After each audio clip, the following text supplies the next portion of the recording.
Hi everyone, how's it going? Well, it's been a long time. There was lots of things to do. Anyway, I'm back, and in this review, I'd like to talk about a new invention in photography. Power LED lights have been used in videography in the last years, and right now the photographers can also enjoy the benefits of using constant power LED lights. And the newest models are right now produced like the monoblocks, I mean like the studio lights, but they are constant lights. And the one that I'm going to introduce you today is a Chinese brand called Jinbei, to be exact Jinbei EF200. So just like the name it says, it has 200 watts of power LED. It's actually a single LED light. Its equivalent of 200 watts of power LED is equivalent of 2000 watts of halogen light power. That's a lot of power actually if you think about it. The reason why I chose Jinbei is because it's one of the few 200 watts power LED lights that is in monoblock shape like a studio light. You can use the Bowens S-type modifiers with it. That is the advantage of this LED light in comparison to the others, because it gives you a wide variety of choices when it comes to using light modifiers.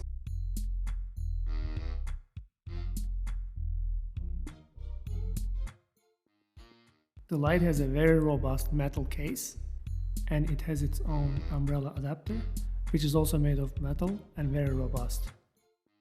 You can also move the umbrella adapter forwards or backwards. We have plus and minus buttons behind the light, which helps you to dim the light. And if you want, you can buy an optional remote control to arrange the dimness. I know that what you wanted the most is the power of this LED light. Well, to calculate it, I used a light meter, and I placed the light meter approximately 1 meter away from the light. So I'm going to first try it bare. Then I'm going to add different light modifiers, and we will see what the results are going to be like. And I need to say that the light is very even. So before I start measuring the light, I set my light meter settings to ISO 200 and f2.8. So my goal is to find out the shutter speed at the given settings. So in the first case, I'm going to use the lowest setting of the light.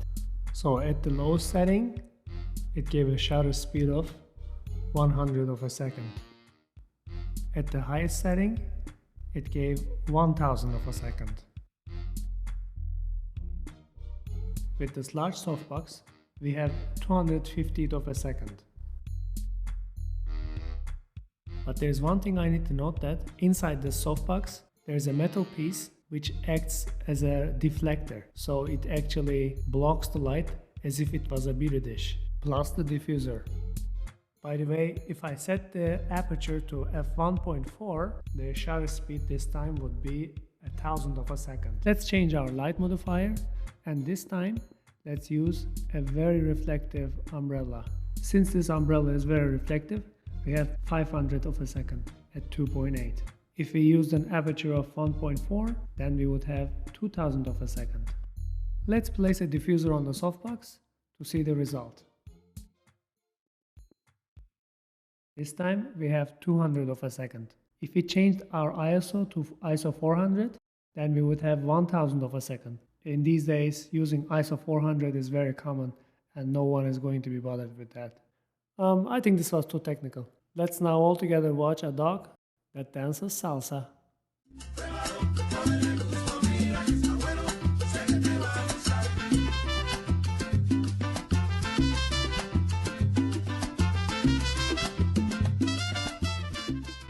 Well, let's talk about the pros and cons of this product. So here we go with the pros. Good news, you're not going to need the flash triggers or light meters anymore, because what you see is what you get. So this is going to save you a lot of money. It saves a lot of energy. It's light modifier friendly, so you can use any softbox or any types of other light modifiers. The LED's life is approximately up to 100,000 hours. Well, this is not a number that should be underestimated. 100,000 hours is equivalent of approximately, if you leave your light on for 11 years, that is going to be the end of it. So imagine leaving it 24/7 and it lasts 11 years. That's a lot. It has a very robust build quality and it has no flicker. This means it's videography friendly. So here we go with the cons. So since it has a limited power, you are also limited with the aperture. For example, with a speed light, which is not very strong in comparison to a studio light, even with a speed light you can shoot at high apertures when you bring it to the maximum level. But with this light, you will be approximately around 2.8 and maybe f4. So this is going to be your range. And if you are using like a bright lens, like 1.4, 1.8, it's going to be even better.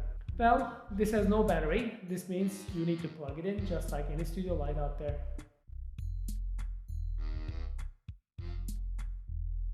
Well, this light is heavy, approximately 3 kgs, which makes around about 7 pounds. It has an audible sound at the maximum power.